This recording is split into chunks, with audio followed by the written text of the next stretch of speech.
Va configurando el panorama electoral, 17 días para el 18 de octubre, las elecciones generales en Bolivia, y es momento, lo decíamos, del análisis, y quiero dar la más cordial bienvenida. Está acá en los estudios, que no me pierda, en La Paz, Marcelo Silva está con nosotros, analista político, politólogo. Marcelo, qué gusto, buenas noches. Juan Carlos, un gusto, un privilegio estar acá. Buenas noches. Y Cecilia, tenemos más invitados. Enseguida, y también ya acompañándonos a través de internet, los saludo muy cordialmente. Nos va a acompañar en este análisis también el doctor Juan del Granado, está ya con nosotros vía internet. Don Juan, ¿cómo le va? Qué gusto saludarlo, muy buenas noches. Hola Juan Carlos, un gusto.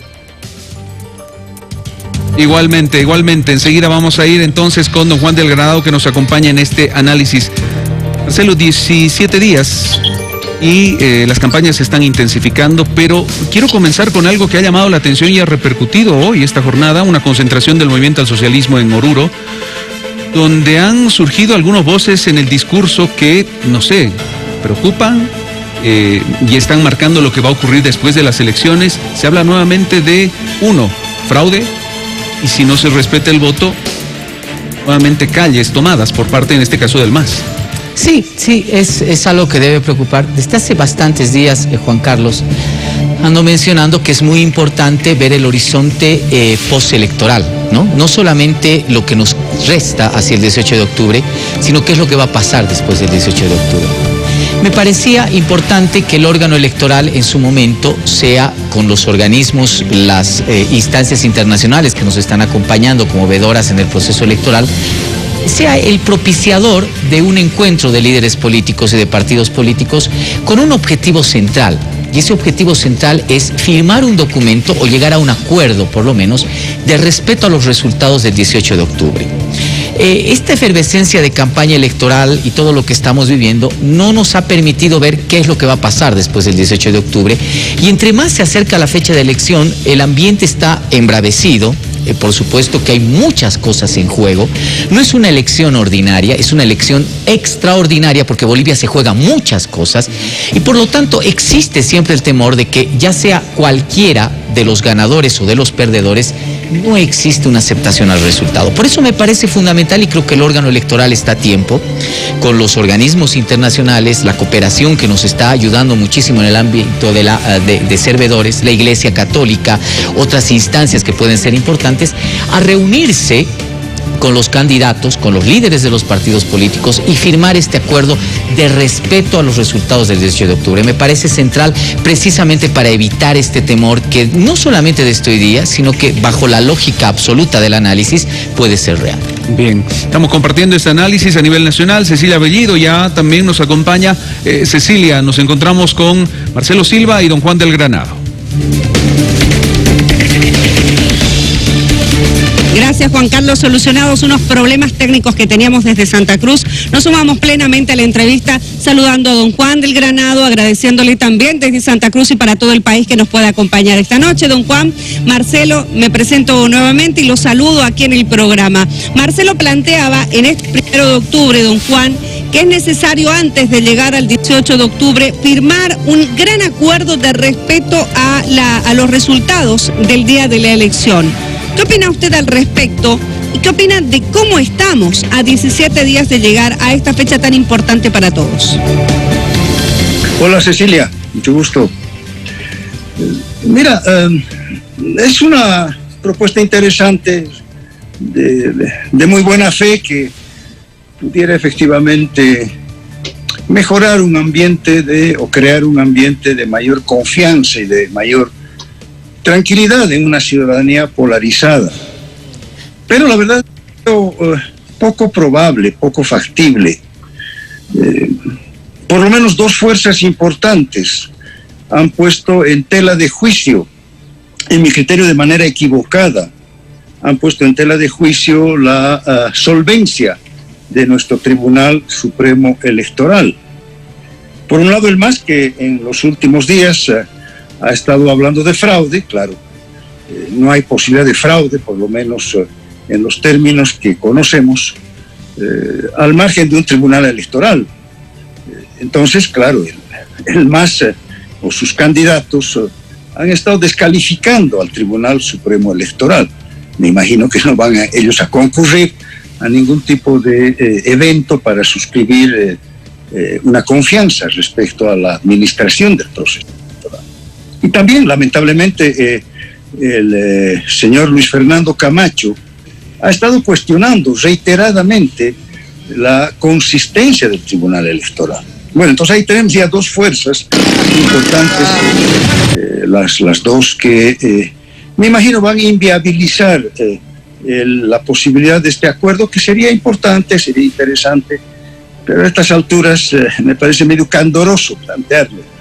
Creo que la mejor garantía y la única garantía de el proceso electoral está en la concurrencia masiva de todos los bolivianos a las urnas y en la vigilancia, pues, igualmente masiva del voto que vayamos a emitir el próximo 18 de octubre. Don Juan, ¿cómo ve el escenario usted hoy, 1 de octubre, cuando entramos efectivamente a este mes, el mes clave para todos los bolivianos? Porque sin duda esta es la elección, me atrevo a decir, más importante de estos últimos años en el país. Mira, Cecilia, hay una serie de modificaciones que se están produciendo en un escenario que estaba más incierto hace algunos días o hace algunas semanas.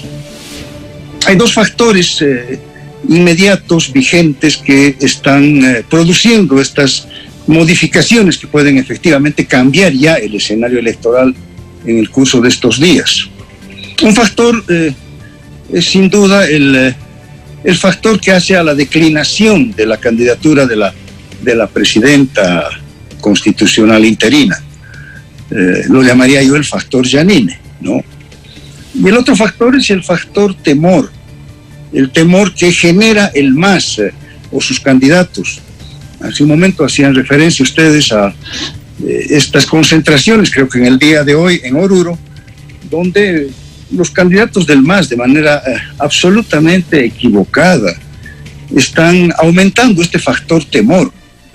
Están hablando de tomar el poder en las calles. Bueno, no, esto está seguramente acrecentando el temor de que vuelva el MAS con esta visión tan intolerante, tan autoritaria, que es uno de los factores, pues, del vaciamiento de ese modelo estatal que ellos impulsaron durante 14 años. Bueno, entonces ahí tenemos dos factores. El factor Janine, llamémoslo así, ha declinado su candidatura a la presidenta, y en un primer momento, medido ayer, creo, por una encuesta, sí, ayer se han conocido los datos de una encuesta, que ha podido medir ya este factor Janine, la declinación de Janine a la candidatura, donde parece ser que las dos candidaturas del bloque democrático, digámoslo, más fuertes, han sido las más beneficiadas de esta declinación, esta transferencia del voto. Sí, Carlos Mesa, en primer lugar, se ha beneficiado por lo menos con 5 o 6 puntos. Este es más o menos el índice de su crecimiento último. Y también el señor Camacho ha crecido en unos 3 o 4 puntos también. No, ha tenido un crecimiento muy leve, creo yo, aunque no estoy comparando, o estoy más bien comparando encuestas distintas. Ha tenido un crecimiento muy leve el señor Arce, el MAS.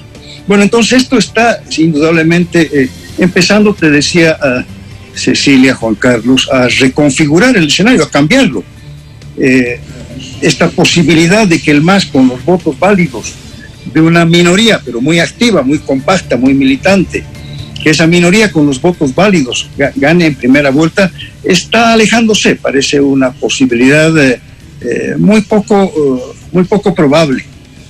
Estos datos dan cuenta de una mayor probabilidad, la primera posibilidad de que haya una segunda vuelta entre el MAS y Comunidad Ciudadana.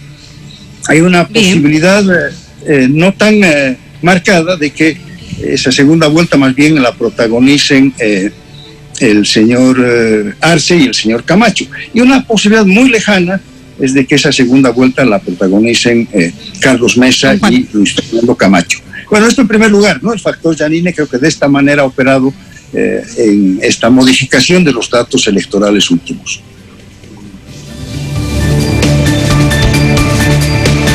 Ya, Marcelo, la consulta es, Lo planteaba muy bien don Juan hace algunos minutos atrás y lo planteaba también usted, Marcelo, y en el entendido de que pueda existir este temor o pueda acrecentarse el temor. ¿Cómo recibe la gente el hecho de decir, si las elecciones, los resultados no son como nos gustan, vamos a tomar el poder en las calles? ¿Cómo puede influir esto en la gente ya llegando a este mes de octubre, Marcelo?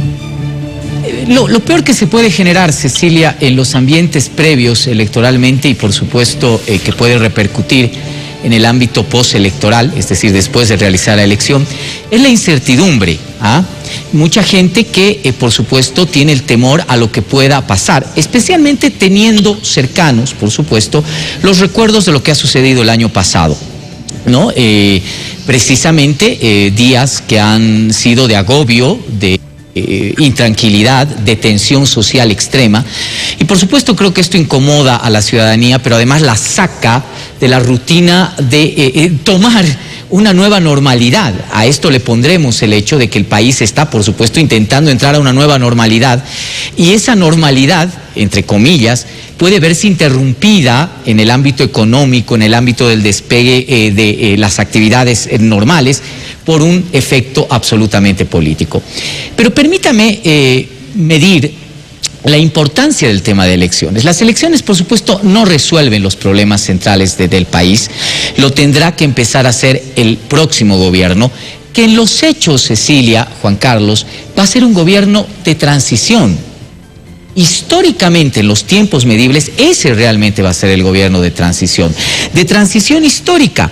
Nos va a indicar, por supuesto, cómo se cierra una etapa del país que indudablemente se puede calificar como el evismo, tratar de rescatar lo que es importante de esa etapa y, por supuesto, cerrar de una manera absolutamente distinta en el ejercicio del poder político esa etapa que, por supuesto, se cayó por razones más motivadas. Pero lo más difícil es entablar un nuevo proceso de construcción de un modelo político que va a tener el país, que además por los tiempos históricos podrá darnos la ruta de los próximos 20 años. Y eso no solamente se construye ganando elecciones, sino teniendo gobernabilidad política formal en la Asamblea Legislativa y la gobernabilidad social, que es pactando con todos los sectores sociales, con los sectores ciudadanos, con los sectores de las plataformas cívicas, etcétera, etcétera, que también son importantes. Ya se imaginará usted el grado de desprendimiento, de lucidez histórica que deberá tener el próximo gobierno. Ahora, Marcelo, gobernabilidad es la palabra que están buscando varios de los candidatos, por lo menos los que tienen mayor chance de acuerdo a las proyecciones.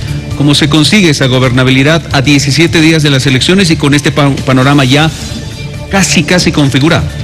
Es una excelente pregunta. La primera parte es lograr una gobernabilidad formal, y eso significa, como están los panoramas electorales, los estudios de opinión, indiscutiblemente volver a una lógica de pacto, de alianza política. El próximo gobierno, sea cual fuese, en términos absolutamente formales, deberá configurar alianzas, coaliciones políticas, esto en la Asamblea Legislativa Plurinacional. Tendrá que ser un gobierno no solamente de un partido, sino de dos o inclusive más partidos que necesiten estar, por supuesto, apoyando sólidamente esta performance gubernamental. Pero con eso no basta, con eso no basta. Es importante que el próximo gobierno, en una actitud de ubicarse en el plano histórico de que es un gobierno de transición, logre también la mayor cantidad de alianzas, de pactos, de contratos sociales, si uno quiere volver a este concepto, con aquellos sectores corporativos, con aquellos sectores ciudadanos y con aquellos sectores sociales. Y eso necesariamente es a través de sentarse a la mesa, empezar a negociar, empezar a hacer del diálogo la cultura, lo que no fue en los últimos 14 años. Por lo tanto, esa dimensión de la gobernabilidad formal no se queda ahí solamente con sacar mayoría en el Senado o sacar mayoría en la Asamblea Legislativa. Hay que ir a buscar también a los actores sociales, hay que ir a buscar al ciudadano, y esa es una tarea muy, pero muy importante que deberá enfrentar el próximo gobierno.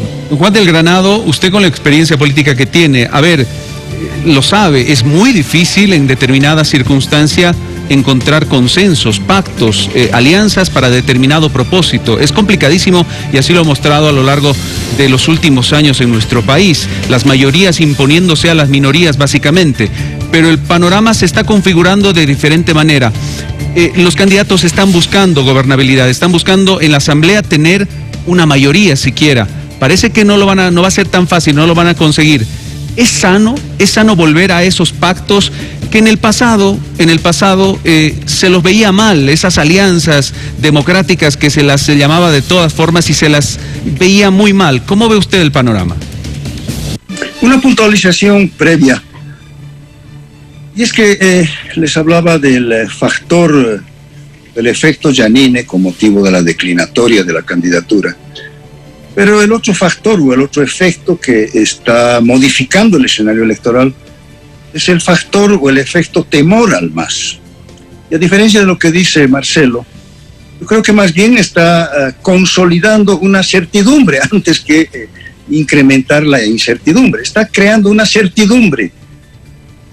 La mayoría del país tiene que impedir el retorno de esa visión autoritaria, de esa visión intolerante, de esa visión que está amenazando a la mayoría del país desde un 30%, la mayoría del país está más o menos en torno al 70%, está amenazando entonces con el retorno de esos momentos que los hemos derrotado, pues, esa gran mayoría de los bolivianos el año pasado. La segunda puntualización que ya me conecta con tu pregunta, Juan Carlos, es que estamos en un momento de la transición que se llama la parte electoral, la transición electoral. Eso acaba el 18. Mayor seguridad el 29, el 18 de octubre en un caso, con mayor seguridad el 29 de noviembre, cuando se va a dar la segunda vuelta, por dije al principio. Bueno, en ese momento empieza un segundo momento de la transición, que es la transición gubernamental. Y ahí son dos los grandes desafíos que tiene el nuevo gobierno. En primer lugar, el desafío de la renovación. Necesitamos un gobierno que empiece a renovar los contenidos institucionales del país, un gobierno que renueve la ética, un nuevo gobierno que renueve la economía, el manejo de la economía, por supuesto las políticas de salud. La renovación va a ser el gran desafío del próximo gobierno. Pero, por supuesto, esa renovación y esa gestión gubernamental va a tener que estar sustentada en la gobernabilidad. Y yo creo que la gobernabilidad es un concepto un poquito más profundo. Yo siempre he distinguido y he señalado que hay tres componentes esenciales de la gobernabilidad. En primer lugar está la gobernabilidad institucional o la gobernabilidad parlamentaria, esta necesaria coordinación y articulación entre los dos poderes fundamentales del Estado. En segundo lugar, sí, hay esta gobernabilidad ciudadana, que es el consenso ciudadano que se expresa en el voto, pero que luego tiene que ser cultivado, que tiene que ser incluso ensanchado con la gestión gubernamental, y aquí creo que es esencial la propuesta de la gobernabilidad o de la renovación. Pero miren, hay un tercer elemento esencial de la gobernabilidad, que es la gobernabilidad territorial. Tenemos elecciones el próximo año, elecciones subnacionales. Y ahí está el tercer factor de la gobernabilidad, que es la gobernabilidad territorial o subnacional. Son estos tres elementos de la gobernabilidad. Y si nos quedamos solamente en la gobernabilidad parlamentaria, no vamos a ver el conjunto, la dimensión, la complejidad, pero también la profundidad de la misma. Y hablando de la gobernabilidad parlamentaria, no podemos volver pues al tiempo de los coteos. Si no va a haber mayorías, y menos va a haber 2/3, por suerte. Creo que este es un dato histórico muy importante. Por suerte no vamos a tener una fuerza ni mayoritaria ni hegemónica en el Parlamento. Y entonces el partido o la fuerza gubernamental que gane las elecciones y se transforme en gobierno, va a ser sin duda una fuerza que tiene que generar pactos de gobernabilidad. Tiene que generar con las minorías parlamentarias una agenda parlamentaria. Tendrá que generar una agenda básica de gestión gubernamental y de ninguna manera tiene que ser a partir de las cuotas, que fue la gran perversión de la democracia. La democracia mal denominada pactada, porque los pactos en sí mismos no son negativos. Don Juan. Esa gobernabilidad no puede retornar. Es la gobernabilidad que ha deteriorado el sistema político. Es la supuesta gobernabilidad de la corrupción, etcétera, etcétera. Entonces, no. Estamos frente a la necesidad de una visión primero más profunda de la gobernabilidad democrática en su conjunto, y dentro de ella de una visión distinta de la gobernabilidad institucional parlamentaria. Don Juan, usted dijo una frase hace instantes que quiero que la profundice. Por suerte, no habrán los 2/3 a los que estábamos acostumbrados. Y le quiero preguntar por qué dice por suerte y que nos puede explicar si es viable la gobernabilidad y el manejo de un país sin los 2/3. Y esto para que todos los ciudadanos podamos entender desde su visión, siempre tan conocedora, obviamente, de la situación política de nuestro país, tomando en cuenta que creo que nos hemos acostumbrado a este tema de los 2/3 y hay mucha gente en el país que automáticamente relaciona gobernabilidad con 2/3. Si no hay 2/3 no se puede gobernar. ¿Qué dice usted? Le decía Cecilia que es una visión esta muy parcial, muy recortada, muy diminuta de la verdadera gobernabilidad.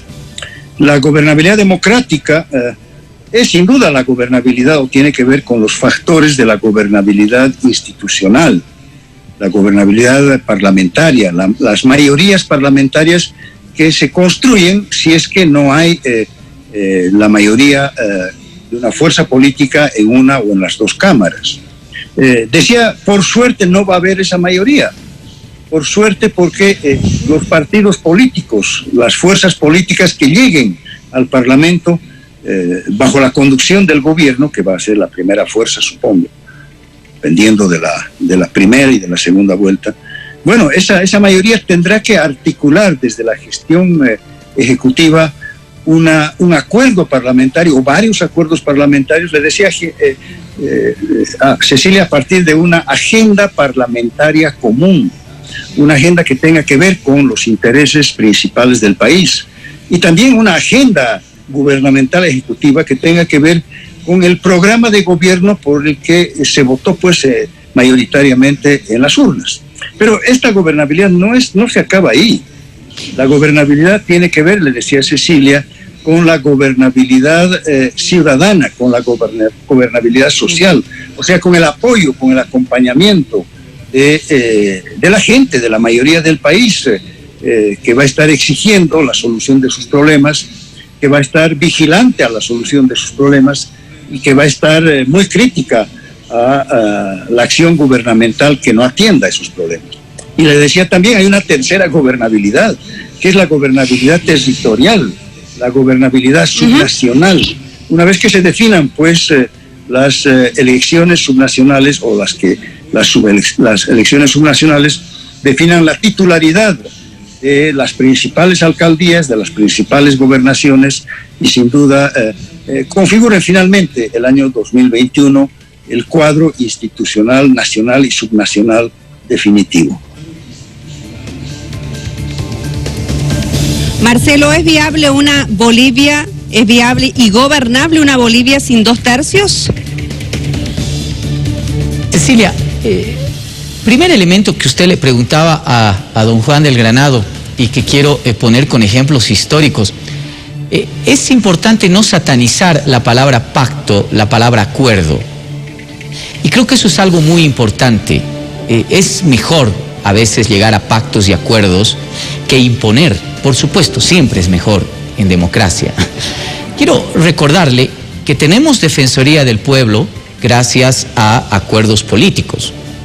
Institución deformada, como usted quiere, en el último tiempo, pero que en su momento de creación fue producto de un pacto y de un acuerdo entre muchos actores políticos, varios partidos políticos.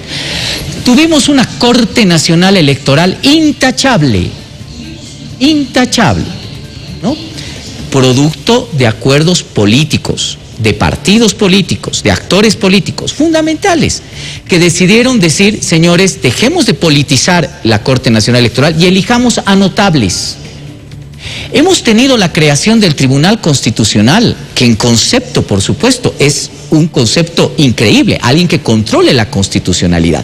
También figura que se ha ido deformando precisamente por mayorías, pero ese también ha sido un producto de acuerdos y pactos políticos que se dieron después de 1989 y que se configuraron hasta 1992 y 1993.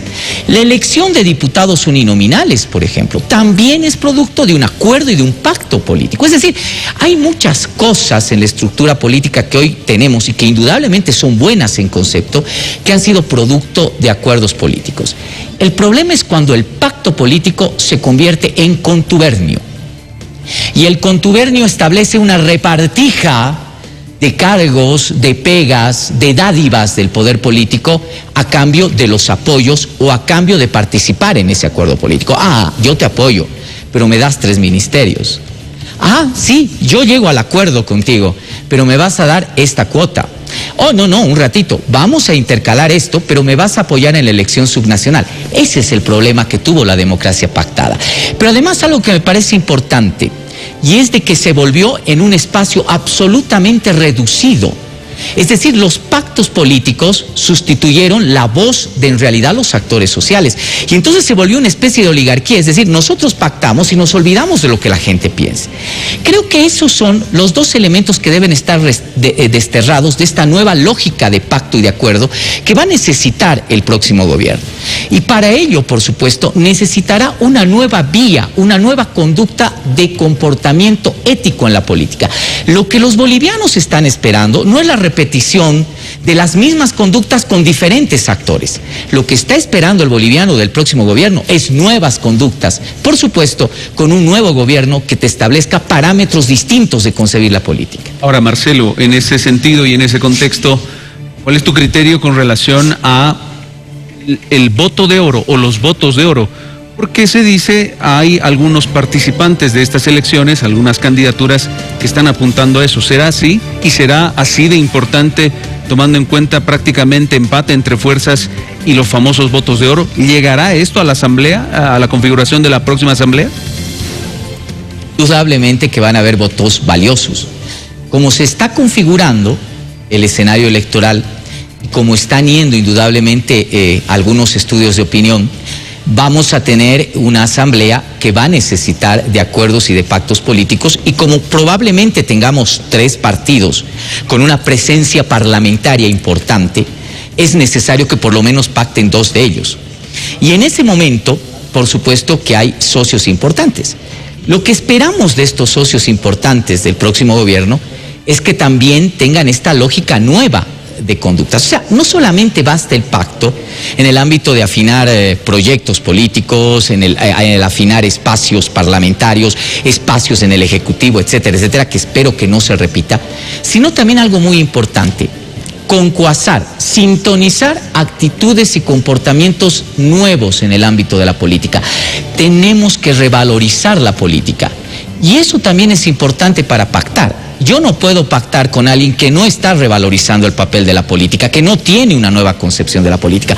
Ojalá eso también se dé. Y no solamente sea lo que tú mencionas, Juan Carlos, la posición de que, un ratito, yo tengo la llave.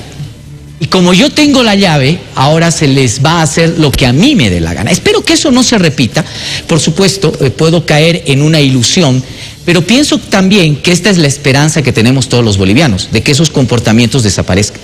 Don Juan, ¿usted visualiza a futuro, sé que no es evidente, pero observa la posibilidad de que a futuro Comunidad Ciudadana la ve pactando con Creemos, o Comunidad Ciudadana pactando con el MAS, o el MAS pactando con Creemos? ¿Ve una cosa así o es muy, muy difícil? Bueno, lo primero que hay que reiterar es que la democracia supone acuerdos. Sí, pues, cómo no. La democracia supone consensos. Y está claro que en la próxima elección no vamos a tener consensos electorales mayoritarios. Quiero decir, no van a haber mayorías. Y decía por suerte, porque la experiencia que hemos tenido en el pasado inmediato de la hegemonía y de la intolerancia marxista ha sido muy grave. Y la experiencia que hemos tenido en el pasado más lejano del cuoteo grosero, corrupto de la estructura pública a partir de los pactos ha sido también pues deleznable. Entonces tenemos que superar ambas experiencias de manera definitiva. Y en esa visión lo que tenemos que alentar es una perspectiva de acuerdos de gobernabilidad democrática. Pero no se queda pues eso en el Parlamento, reitero. Por supuesto que el gobierno que acceda, o la fuerza política que acceda al gobierno después de la elección en primera o en segunda vuelta, no va a tener mayoría parlamentaria. para generar efecto legislativo en la gestión gubernamental va a requerir pues acuerdos, va a requerir pactos, pero no pueden hacerse esos pactos a costa pues de la institucionalidad democrática, a costa de la ética pública. El fenómeno que ha descrito Marcelo es apenas un pálido reflejo de la tragedia que hemos vivido en la época neoliberal o en la época de la mal denominada democracia pactada. Mira, no sé, habrá que preguntarles pues ya a los líderes políticos, a Carlos Mesa, al propio Luis Fernando Camacho, si tienen disposición anticipada, antelada de realizar pactos. Me imagino que por interés electoral, para no mermarse en su expectativa de votos, hoy día lo van a negarlo o van a relativizarlo, especialmente en relación al MAS. Pero ya en la gestión gubernamental no se puede negar ni se puede relativizar esas posibilidades que son parte de la gestión democrática, pero necesariamente, te decía, en un ambiente de renovación ética, de renovación institucional y a partir, por supuesto, de una propuesta gubernamental que es la que seguramente va a tener la mayoría de los votos en las urnas en primera y en segunda vuelta.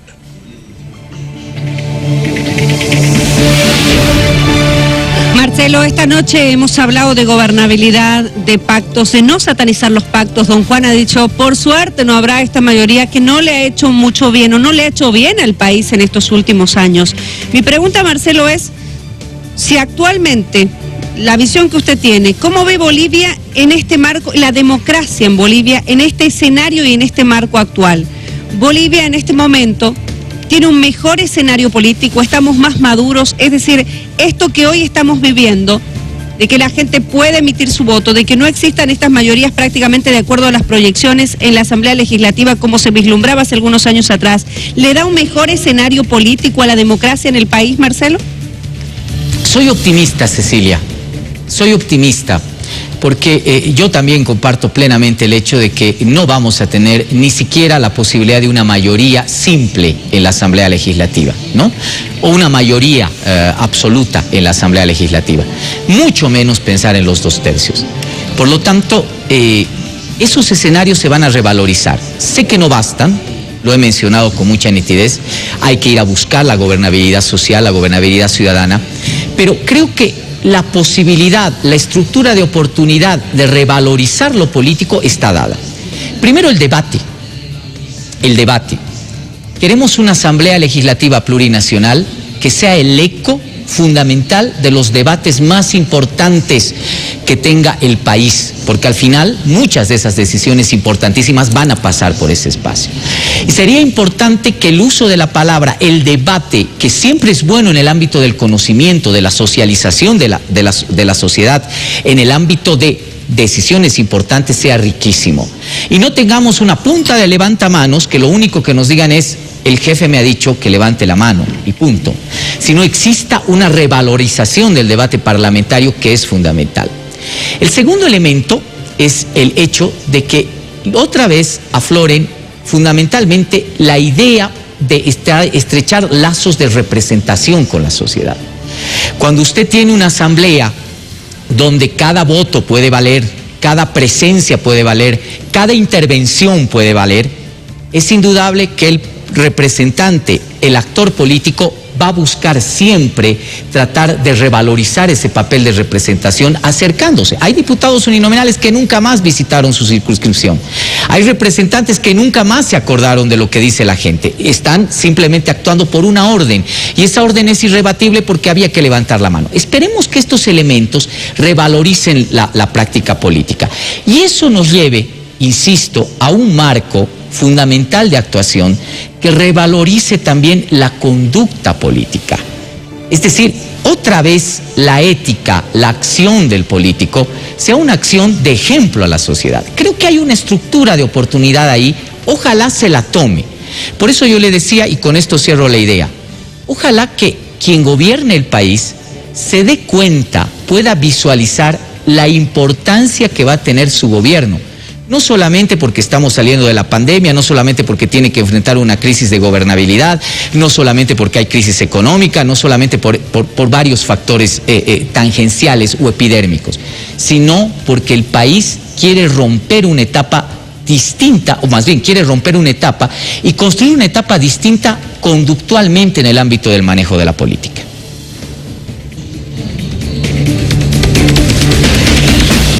Gracias, Marcelo. Don Juan, usted nos ha dado varios conceptos importantes esta noche y nos ha dado también, como diríamos en materia periodística, muchos títulos. Usted ha dicho que la población boliviana tiene más certidumbre en este momento. ¿Usted cree que la población boliviana en este momento también tiene mayor libertad en esta elección para ir y emitir su voto? Sin duda.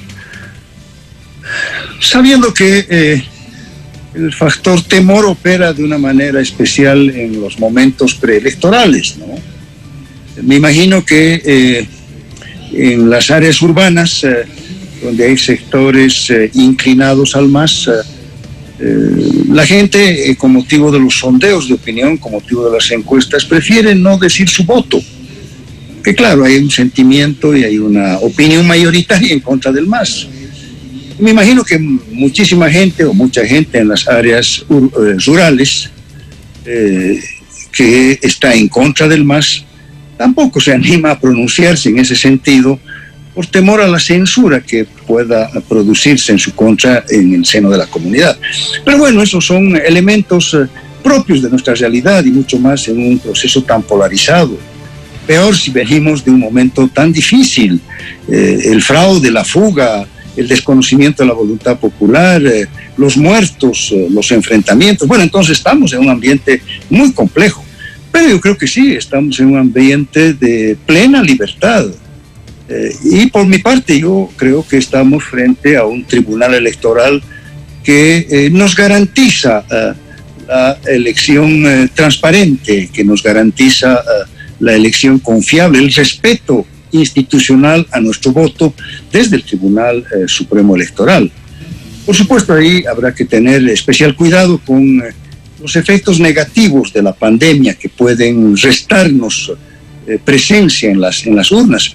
Pero bueno, estoy planteando a la gente que hay que hacer un acto de civismo patriótico para concurrir masivamente a las urnas. Sí, todo el mundo tenemos que estar en las urnas para expresar de la manera más libre nuestra opinión, porque esta elección, después de muchísimos años, va a ser una elección con un Tribunal Supremo Electoral confiable y con una población mucho menos sometida a los temores, a los chantajes y a las incertidumbres. Bien, don Juan del Granado, queremos agradecerle de verdad estos minutos que nos ha brindado. Es importante, lo decíamos, el análisis cuando faltan poco más de 2 semanas, 17 días para las elecciones, y así se va configurando, se va intensificando la campaña y claro, la gente tendrá una gran responsabilidad el próximo 18 de octubre para ver por dónde van las riendas del país. Don Juan, muchísimas gracias, muy buenas noches. Un gusto, gracias a ustedes. Lo propio Marcelo Silva, que nos ha acompañado. Marcelo, de verdad, muchísimas gracias. Muchas gracias, Juan Carlos.